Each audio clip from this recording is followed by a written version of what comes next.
Bismillahirrahmanirrahim. Assalamu alaikum everyone. My name is Sayyida Alina Batul and I'm a foundation level student in Rehan School. So viewers आप जानते हैं हम जब भी आते हैं एक स्पेशल गेस्ट के साथ आते हैं और एक नए इंटरव्यू के साथ आते हैं। इसी तरीके से आज भी हमारे साथ एक स्पेशल गेस्ट मौजूद हैं जिनका नाम है मुताहिरा बिजनेस वाली। हम इनसे कुछ सवालात करेंगे और इन्हें जानने की कोशिश करेंगे। सबसे पहले अस्सलाम वालेकुम मुताहिरा, कैसी हैं आप? वालेकुम अस्सलाम। अल्हम्दुलिल्लाह मैं ठीक हूँ, आप कैसी हैं?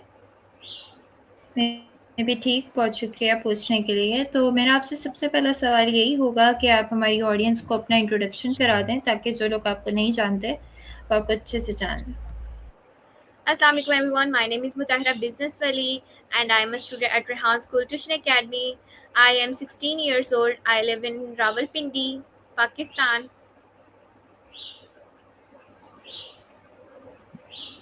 आप मुझे बता सकते हैं कि आपने रेहान स्कूल कब ज्वाइन किया? ओके, मैंने रेहान स्कूल 17 अप्रैल में ज्वाइन किया और आई थिंक सो अभी मेरे 2 मंथ एंड हाफ तक हो चुके हैं। Okay, that's really nice. तो आप बता सकते हैं आपने यही स्कूल क्यों ज्वाइन किया? आप चाहती तो आप किसी और स्कूल में भी तो जा सकती थी, लेकिन इस स्कूल को ज्वाइन करने की क्या वजह थी? दरअसल मेरी आदत है, मुझे ना बहुत अच्छा लगता है जो नई चीज़ें आना शुरू हों और वो मैं सीखूं और मेरे अंदर ऐसे मैं कहती हूँ मैं सबसे मुख्तलिफ हूँ, मेरे अंदर सारी क्वालिटीज़ हों और मुझे ये भी स्किल आई, ये भी स्किल आई, तो मेरा बहुत शौक था। मेरे पास 4 साल हो गए हैं लैपटॉप था, बट मुझे लैपटॉप यूज़ नहीं करने आता था। लैपटॉप को की बटन्स क्या हैं, और मेरी मम्मा ने मुझे सब कुछ ला के दिया था, माउस, हेडफोन और मैट जिस पे कीज़ लिखी होती हैं, मुझे सब कुछ ला के दिया था, पर मेरे पास इतना टाइम ही नहीं होता था मैं इसको ओपन करूँ, कोई वेबसाइट ओपन करूँ, हाउ टू यूज़, कैसे मैं यूज़ करूँ। तो मेरा दिल था कि मैं इस तरह कोई स्किल सीखूँ और अभी मतलब कि इस साल तो नहीं, पिछले से पिछले साल 2024 में एक राइजन 8 आया था सारे प्लेटफॉर्म्स पे, तो तब मैंने उसको सीखा और उससे चीज़ें बनाना शुरू की और अभी भी मेरा एक बाकायदा एक परफेक्ट रूम है जिसमें मैं वो काम करती हूँ और बेचती तो नहीं हूँ, सेल आउट नहीं करती, मैं सिर्फ अपने घर के लिए बनाती हूँ, अपनी फैमिली के लिए, जिनकी बर्थडे है उनके लिए। तो मेरी आदत है मैं ऐसे काम करूँ। तो जब मेरी फ्रेंड ने मुझे ये तो रेहान बहुत स्कूल के बारे में इंटरेस्टिंग है। मेरे फ्रेंड ने मुझे बताया था रेहान स्कूल के बारे में कि इस तरह एक इंस्टीट्यूट है, एकेडमी है, जिधर स्किल सिखाए जाते हैं, जिधर बताया जाता है कि कैसे काम करते हैं, एआई टूल्स बताते हैं। तो मेरा भी इंटरेस्ट पैदा हुआ, मैंने कहा नहीं मुताहिरा आपको करना चाहिए, आप रह गई हैं। फिर मैंने कहा नहीं मैं भी करूँगी। फिर मैंने इसीलिए रेहान स्कूल ज्वाइन किया और माशाल्लाह माशाल्लाह अभी मेरे अंदर इतना कॉन्फिडेंस लेवल है। मेरा कॉन्फिडेंस लेवल बहुत लो था, मैं बहुत डरती थी लोगों से बात करने के लिए, बट अब मैं बहुत ज़्यादा परफेक्ट हूँ और ऐसे लगता है जैसे मैं दोबारा ज़िंदगी जी रही हूँ। ओके, बहुत अच्छा लग रहा है मुझे, आप बहुत खुश हैं स्कूल से और बहुत अच्छा लग रहा है। तो अब आप मुझे बताएँगी कि आपको स्कूल के बारे में आपने बताया आपको दोस्त से पता चला अपने, तो वो दोस्त भी आपकी स्कूल में पढ़ती हैं या बस उन्हें वैसे ही सोशल मीडिया के थ्रू पता चला? नहीं, नहीं, वो दरअसल उन्होंने 7th के पेपर दिए थे और उन्होंने स्कूल छोड़ दिया था। उन्होंने कहा था कि मैंने छोड़ना है और मैंने भी तब फैसला किया था, मैंने कहा मेरी दोस्त छोड़ रही हैं तो मैं भी छोड़ूँगी। मैं तो 6th क्लास से ही बहुत ज़्यादा तंग आई हुई थी, मैंने कहा मैंने स्कूल छोड़ना है। बट मेरी मदर और मेरे फादर कहते नहीं आप इधर ही कंटिन्यू करें, आप कर सकती हैं। और दूसरा मेरी तबीयत भी बहुत ज़्यादा ख़राब रहती है, तो हमारे घर के पास थोड़ा स्कूल था, मतलब जल्दी हम लोग अगर मेरी तबीयत ख़राब हो जाए तो मम्मा जल्दी लेने आ जाती हैं। तो इसलिए मैंने स्कूल ज्वाइन किया, मैंने कहा नहीं मैं करूँगी ये स्कूल में। मेरी दोस्त भी 7 उन्होंने कंप्लीट की थी, तो उसके बाद उन्होंने रेहान स्कूल में एडमिशन लिया। तो मेरी जब उनसे बात हुई ये प्री 9th के मैं पेपर दे रही थी, तो उन्होंने बताया कि इस तरह रेहान स्कूल में स्किल्स सिखाए जाते हैं, मैं स्किल्स सीख रही हूँ, मैंने फाउंडेशन लेवल कंप्लीट कर लिया है और मेरे अंदर कॉन्फिडेंस आया। जब मैंने उनको देखा तो वो जब 7th क्लास उन्होंने छोड़ी थी तो वो इतनी कमज़ोर और इतनी ज़्यादा डल थी, बट जब मैंने उनको तस्वीरें देखी तो वो इतनी ब्राइट और इतनी प्यारी वो लग रही और इतनी वो हेल्दी हुई हुई थी, तो मैंने कहा नहीं इनकी ज़िंदगी से स्ट्रेस ख़त्म हो गया, ये बिल्कुल परफेक्ट है। तो तब मैंने फिर फैसला किया, मैंने कहा नहीं मैं भी ज्वाइन करूँगी। जी, जी, बिल्कुल ऐसा ही है क्योंकि जो बच्चा भी स्कूल में आता है उसका कॉन्फिडेंस बहुत डेवलप हो जाता है और वो लोगों से बात करने का तरीका उससे समझ आ जाता है। Very nice. तो अगला सवाल मेरा आपसे यही होगा, जब आप स्कूल जाती थी मतलब आपने बताया आप स्कूल पहले जाती थी, अब नहीं जाती, तो आपको कैसा लगता था? जाना पसंद आता था या बस मुश्किल से मजबूरी से जाना पड़ता था? ओके। मैं दरअसल स्कूल सिर्फ वीक में 2 दफ़ा जाती थी और पूरे वीक में गुम रहती थी। मेरी मिस कहती थी, एक मेरी उर्दू की मिस थी, वो कहती थी कि चाँद तो कभी-कभी निकलता है स्कूल में। तो फिर मुझे डाँट भी इस बात पे बहुत पड़ती थी और टीचर्स बहुत ज़्यादा गुस्सा करती थी और एक तरह टॉर्चर करती थी। बट जब बच्चे को टॉर्चर ना करें, जब बच्चे को गुस्सा ना करें, तो बच्चे का दिल भी करेगा आने को। अगर फर्स्ट पीरियड में ही आप बच्चे को डाँटना शुरू कर देंगे, फर्स्ट पीरियड में उसको डिग्रेड करना शुरू कर देंगे, फर्स्ट पीरियड में उसको कहेंगे कि भई आप आए नहीं थे, आपने काम नहीं कंप्लीट किया, आप ऐसे हैं, आप वैसे हैं। अच्छा, मैं जब छुट्टी करती थी, मैं अपना काम कंप्लीट रखती थी, बट फिर भी उनको ऐसा मसला है और मेरा दिल ही नहीं करता था स्कूल जाने को। मैं कहती थी बस स्कूल मैंने नहीं जाना, मैं इस तरह घर में सारा कर लूँगी। तो इसीलिए बस मैंने फिर स्कूल छोड़ा है। चलें, आपने बहुत अच्छा फ़ैसला किया, स्कूल को जॉइन करके आपकी लाइफ़ बन जाएगी, आपका करियर बन जाएगा। तो आप मुझे बता सकती हैं आपका फ़ेवरेट सब्जेक्ट कौन-सा था जब आप स्कूल में थी? आपको कौन-सा सब्जेक्ट बहुत पसंद था? हाँ जी, मुझे मैथ्स पसंद थी। अगर मैथ्स के फ़ॉर्मूला वग़ैरह मुझे समझ आ जाए और सारी थ्योरी समझ आ जाए, तो मुझे मैथ्स बहुत ईज़ी लगती थी। ऐसा लगता था जिस तरह पानी है। जबकि मुझे बहुत मुश्किल लगता है, चाहे मैं पूरे रजिस्टर से ही प्रैक्टिस कर कर के ख़त्म ना कर दूँ, मुझे मैथ्स नहीं आ सकता, बहुत मुश्किल लगता है। ओके। और आप बता सकती हैं तो आपको कौन से सब्जेक्ट में मुश्किल पेश आती थी? मुझे मुश्किल तो किसी सब्जेक्ट में नहीं आती थी, मैं याद कर लेती थी, बट जो टीचर के रवैये थे और टीचर के जो गुस्से थे, उसकी वज़ह से मेरा दिल ही नहीं करता था मैं कोई सब्जेक्ट याद करूँ। मैं कहती थी छोड़ो, याद करके भी ओके। बेइज़्ज़ती खानी है ना, तो ना याद करके बेइज़्ज़ती खा लो, वो अच्छी बात है। तो अब हम आपके टास्क की तरफ बढ़ते हैं और स्कूल के बारे में आपसे जानने की कोशिश करते हैं। तो आप मुझे बता सकती हैं अभी तक आपने कितने टास्क किए हैं? मैं फाउंडेशन लेवल में मैंने टास्क 100 तक कंप्लीट कर लिए हैं और इंशाल्लाह तो कल इन से मैं आगे। तो आगे आपने अभी मज़ीद टास्क करने हैं, तो अभी इन टास्क में आपका सबसे फ़ेवरेट टास्क कौन-सा है? ओके, इनमें से मेरा सबसे फेवरेट टास्क कैनवा पोस्ट है, स्टोरी पोस्ट है, कोडिंग है, इंटरव्यू लेना है, कॉल यानी कि साथ सेशन लेना है और भी सारे हैं। कैनवा पोस्ट है, सॉन्ग है, पर सॉन्ग थोड़ा-सा मुझे डिफ़िकल्ट लगता है। ओके, तो आप बता सकते हैं आपको सॉन्ग डिफ़िकल्ट क्यों लगता है? वो एडिटिंग करना इसलिए? हाँ जी, सॉन्ग एक तो मुझे सुनना भी बहुत अजीब लगता है, मेरे से सुनने भी नहीं हुँ। होता और दूसरा फिर उसके अंदर जो वॉइस आ रही होती है, जो ट्यून आ रही होती है, जैसे कि वो अगर किसी सीज़न के बारे में बात करें, तो मेरा दिल करता है मैं उसमें सीज़न भी थोड़ा-सा ऐड करूँ, सॉन्ग के मुताबिक थोड़ा-सा हो, जो लोग देख रहे हैं उनको थोड़ा मज़ा आए। माउंट्स की बात आए तो मैं उधर क्या नाम है, पहाड़ वगैरह, दरिया और इस तरह चीज़ें लाऊँ, तो उसमें मुझे थोड़ा टाइम लगता है और डिफ़िकल्ट भी लगता है। ओके, तो आप मुझे बता सकते हैं आपको कोई कार्टून्स या आपको कोई शो पसंद है? अगर पसंद है तो वो कौन-सा है? हाँ जी, मुझे कार्टून तो टॉम और जेरी ज़्यादा पसंद है। वो बहुत मज़े के होते हैं, फ़नी मोमेंट और वो एक-दूसरे को मार रहे होते हैं, वो भी अच्छे लगते हैं।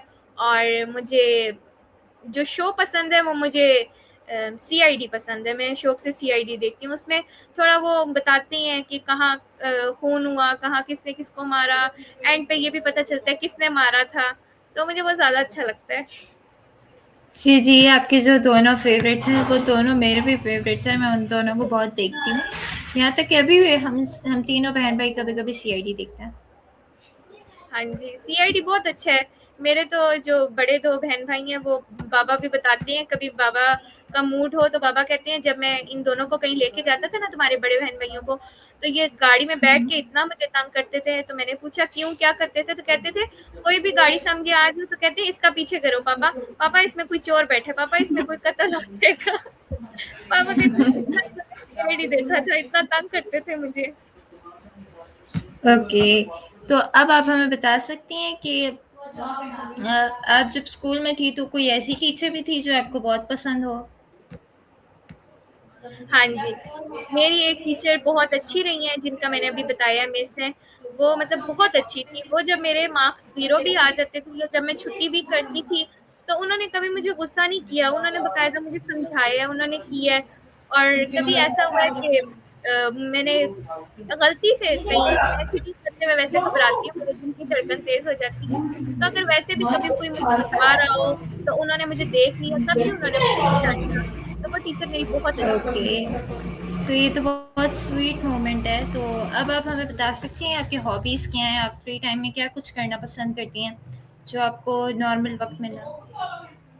ओके, वैसे तो मेरे पास फ्री टाइम नहीं होता, पर रेहान स्कूल जॉइन करने से पहले जो मेरे पास फ्री टाइम होता था, जैसे स्कूल से जून-जुलाई की छुट्टियाँ मिलती थी, तो उसमें मैंने आपको जिस तरह बताया, मैंने राइज़ एंड आर्ट सीखा हुआ है, तो मैं वो काम करती थी जून-जुलाई फुल में। और फिर मुझे लास्ट में यरकान भी हो जाता था, क्योंकि इसमें मैं केमिकल्स होते हैं, और फिर मुझे तो बाकायदा वो जो कोरोना में जो डॉक्टर्स मास्क लगाते थे और ग्लासेस लगाते थे, तो वो बाकायदा मुझे लगा के करना पड़ता था ये काम। फिर भी मैंने ये काम नहीं छोड़ा, मुझे इतना पसंद है और अभी भी मैं करती हूँ। पर रेहान स्कूल जब से जॉइन किया, तब से मेरे पास टाइम नहीं है, क्योंकि मेरा फुल डे बिज़ी होता है। तो वैसे अगर मैं फ्री टाइम में, जिस तरह अभी 2 बजे मेरे खाने का टाइम हो जाएगा, तो मैं उस टाइम अगर थोड़ी देर बैठूँगी भी, तो मैं टिकटॉक देख लूँगी, यूट्यूब देख लूँगी या कोई गेम खेल लूँगी। बट 1 महीना हो गया मैंने कोई गेम भी नहीं खेली। ओके, तो आपको क्या ड्राइंग, पेंटिंग और गेम्स खेलना बहुत पसंद है? नहीं, मुझे ड्राइंग्स करना नहीं पसंद, ना ही पेंटिंग करना पसंद है, पता नहीं क्यों मुझे इरिटेशन होती है उनमें।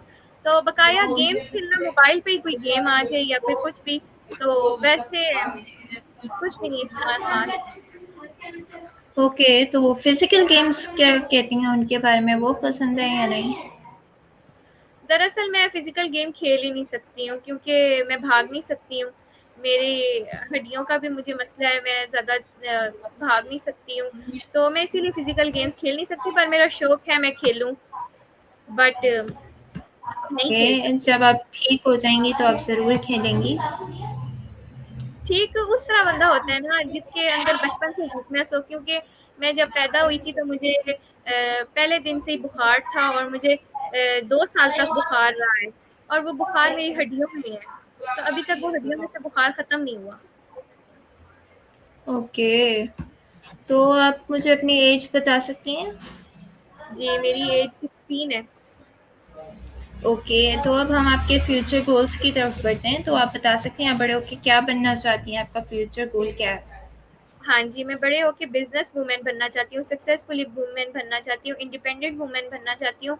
मैं सबको करके दिखाना चाहती हूँ कि एक लड़की भी कुछ कर सकती है, एक लड़के ही सब कुछ नहीं होते, लड़कियाँ भी बहुत कुछ होती हैं। जिनको लगता है कि लड़कियाँ कुछ भी नहीं होती, घर लड़कियों का घर भी नहीं होता, लड़कियाँ तो बिल्कुल घर में एक झाड़ू-पोछा लगाने वाली होती हैं, घर सँभालने वाली होती हैं, घर से बाहर निकल नहीं सकती।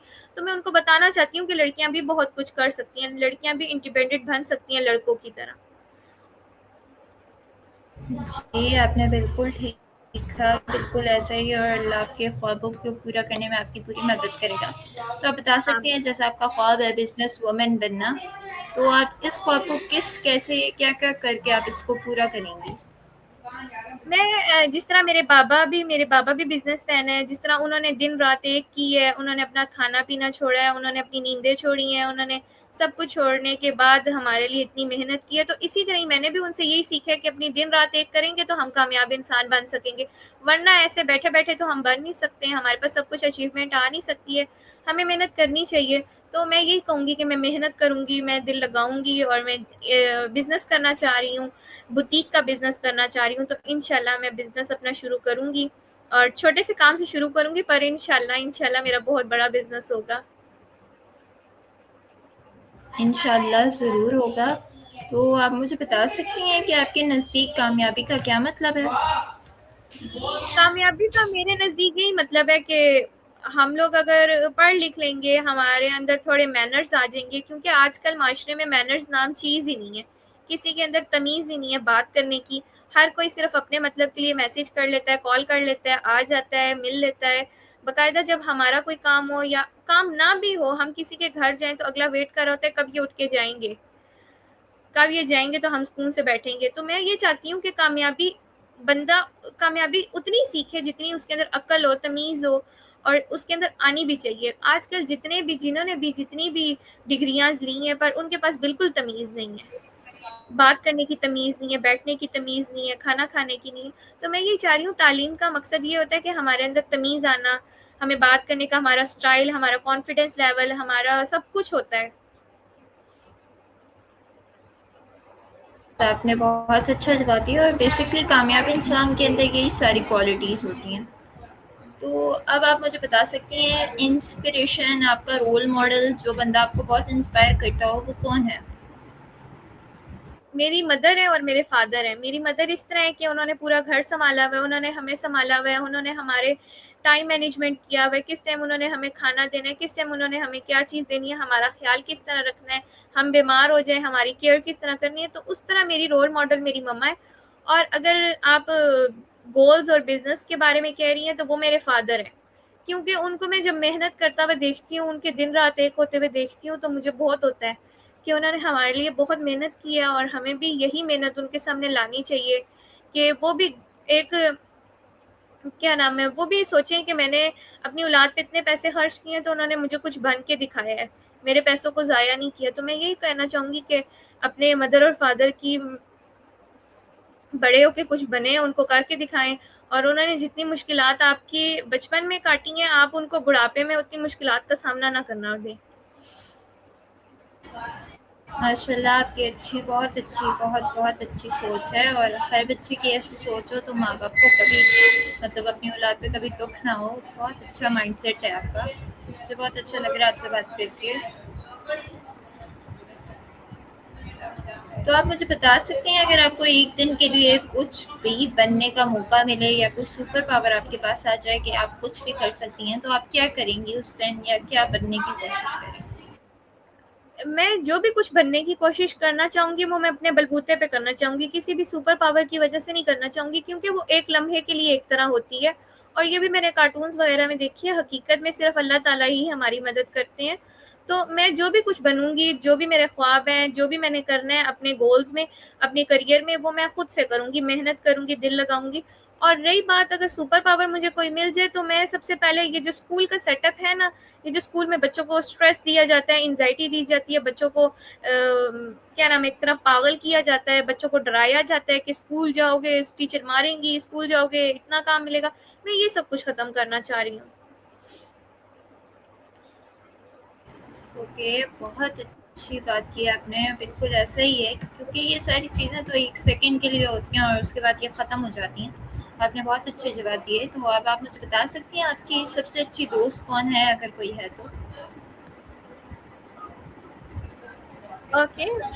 दरअसल मेरे ख़्याल से मैं सबके साथ बहुत ज़्यादा लॉयल होती हूँ और सबके ऊपर बहुत ज़्यादा अच्छा ट्रस्ट कर लेती हूँ और सबसे अपनी बात शेयर कर लेती हूँ। सबको अपना मान लेती हूँ, सबको अपनी जान से ज़्यादा मान लेती हूँ, बट कोई मुझे इस तरह नहीं मानता। मेरे ख़्याल से कोई मुझे पसंद नहीं करता या कोई मेरे से बात नहीं करना चाहता, कुछ वक़्त के लिए बात करता है, उसके बाद बात करना छोड़ देता है और अपने मतलब के लिए मैसेज करता है, कॉल करता है। तो दोस्तें तो मेरी बहुत रही हैं, पर कोई एक सच्ची दोस्त अभी तक मुझे मिली नहीं है, ना उसमें से और ना ही अभी कोई बनी है। तो अब मेरा दोस्ती से एतबार ही हट गया। अब मैं ना कहती हूँ दोस्ती हो, ना प्यार हो, ना कुछ हो, सिर्फ़ एक रिश्ता वाहिद हो जो माँ-बाप का हो, क्योंकि बहन-भाई भी एक वक़्त के लिए साथ होते हैं। कुछ टाइम के बाद वो भी अलग हो जाते हैं, वो भी फिर पूछते भी नहीं हैं। तो मेरे ख़्याल से एक माँ-बाप का रिश्ता है जो मरते दम तक साथ रहता है। वाओ! आपने बहुत अमेज़िंग बात की, दिल को छू लेने वाली बात की। और जो दोस्तों के ऊपर आपके सारे ओपिनियंस हैं, वो बिल्कुल करेक्ट है, मेरे साथ भी बिल्कुल ऐसा ही है। और मैं भी ऐसा ही सोचती हूँ क्योंकि जब तक उन्हें आपसे फ़ायदा मिल रहा होता है, वो तब तक आपसे बात करते हैं, उसके बाद आपको मुँह भी नहीं लगाते। तो बिल्कुल सही कहा, ये काफ़ी दुःख की बात है लेकिन ये सच है। तो सच अब है आप क्योंकि मुझे बता सकती हैं कि आपका आजकल ना ऐसे ही होता है क्योंकि आजकल जिसके साथ हम जितना भी कर लें ना, जिसको जितना भी बेशक पैसे भी लुटाएँ या जो भी करें, तो वो हमारे साथ करता ही ऐसे है, इसलिए फिर अब दोस्ती का फ़ायदा क्या? जी, जी। तो अब आप हम थोड़ा फ़नी हो जाते हैं, तो अब आपसे ये सवाल करते हैं, आपको कौन-सी चीज़ पे सबसे ज़्यादा हँसी आती है? आप किस बात पे सबसे ज़्यादा खुश होती हैं? ओके, मैं सबसे ज़्यादा खुश होती हूँ मुझे कोई भी बात नहीं मिलती, मैं ऐसे ही बहुत खुश रहती हूँ। मैं पता नहीं क्यों इतनी खुश रहती हूँ, मैं अपनी मदर के साथ भी कभी बात करते हुए उनको तंग करती हूँ, कुछ भी मतलब मुझे कुछ ऐसे पॉइंट नहीं मिलना चाहिए, मैं ऐसे ही खुश रहती हूँ। ये तो बहुत अच्छी बात है, हमें खुश रहना चाहिए और खुशी सबसे अच्छी चीज़ है क्योंकि मुस्कुराना सुन्नत है और खुश रहना बहुत अच्छी बात है। तो अब आप मुझे बता सकती हैं, आपको घूमने-फिरने, ट्रैवलिंग का शौक है? अगर है तो आप कहाँ जाना चाहेंगी? अगर आपको ये वैकेशंस आ जाएँ 10 टू 15 डेज़, तो आप किधर घूमना चाहेंगी? ओके, मुझे घूमने का बहुत शौक है और ट्रिप्स पे जाना और हैकिंग वगैरह करना, ये सब कुछ बहुत शौक है। मेरा दिल भी करता है मैं ये करूँ।